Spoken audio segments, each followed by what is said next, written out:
Hi, welcome to Blindowl, Bushcraft and Survival.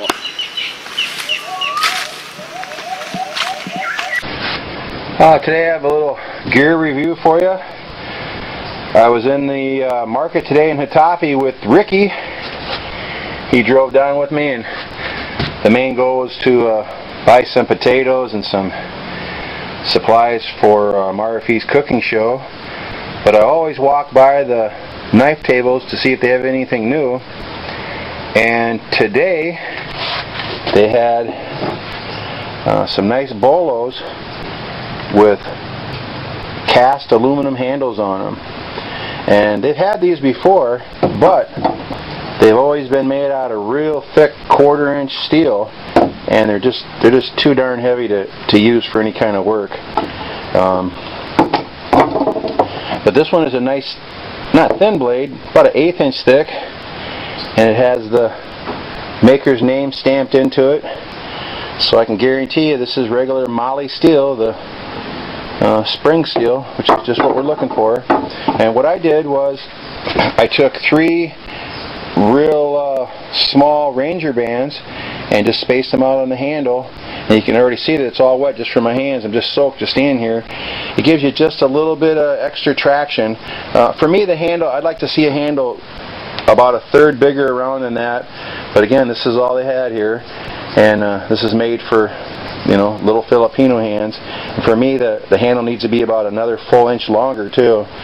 But for what I'll use it for, it'll be perfect, and it'll be good enough that Marfi can use it. It's a fabulous one. This knife was made by Fritz.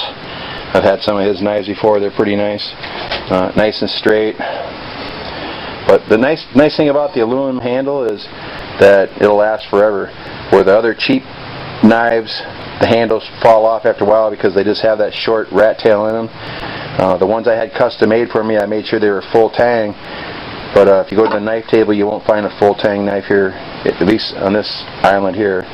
I've seen guys advertising it before, but not where we live at. But pretty good purchase, and it was only 300 pesos, so it's about $6. And yeah, I really like it. I really like it. It's real nice. Okay, the other thing, sit down. The other thing I was going to talk about is if you have just a bug out bag or a survival bag, something I always recommend putting in your bag would be at least 2 Victor rat traps. 4 would be even better. And then, like I say, I have a hole drilled through this one right here, and that's so you can put a wire on it and wire it to a branch or something, so that whatever you catch won't drag it away. Now, again, this is a rat trap, but it's strong enough. If you're going to buy one, buy a good one. Buy a Victor trap. The other ones are just junk. This has a double spring on it, and you listen to this. That's quite a punch there. That would definitely kill a squirrel. It kills rats real good, I tell you that. This one here has killed probably 30 rats since I've had it. My dad sent this to me from America. You can't buy them here, I guarantee you, in the Philippines. But this is something that I would take with me if I had a survival bag that I was gonna, you know, like a bug out bag. If times were tough, you know, and there's nothing wrong with eating squirrels, nothing wrong with eating rats if you had to, but there's definitely squirrels everywhere. And what I would do is I would just lean a branch up against a tree where I see nuts and stuff like that. And for this kind of trap right here, I would just kind of wire it down along the branch. I'd put 2 of them on there, or 3 of them on a long branch, or do a couple on a couple different trees, just like you would do the squirrel snares, you know, going down the branch. Because the squirrels very rarely will go all the way to the bottom of the tree. They would much rather go to a branch and angle down to the ground. They just feel safer that way, I'm pretty sure. But this will catch the squirrels, I guarantee you. Just another tip though, it's something that, I don't know, again, I have 2 of these, and if I was going to go anywhere, I would take them with me for sure. I have a couple here from the Philippines that are just absolute garbage. Just one real light spring on them. I've got a couple live traps here. They work pretty good, but again, that's not something you could take with you. Here, I have the other trap over here in the floor. I'll show you. Excuse me for 1 second. Now here's a trap from the Philippines, and I mean look at the difference between them.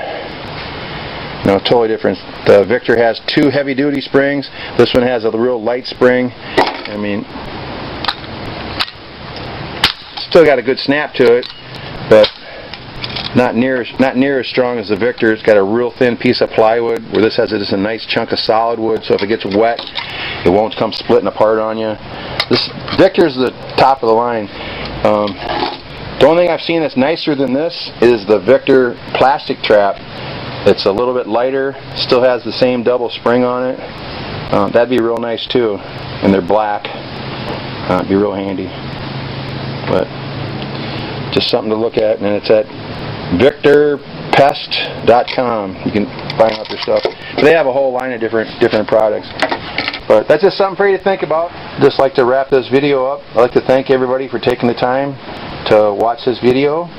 Please click like and subscribe if possible.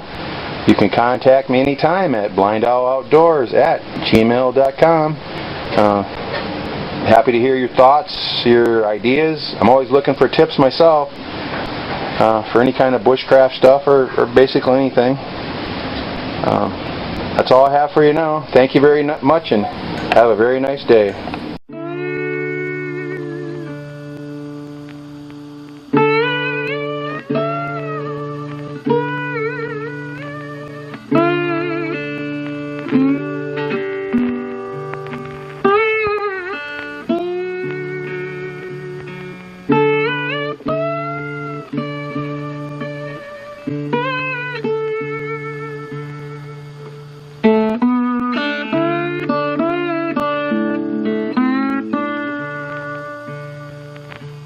Bye.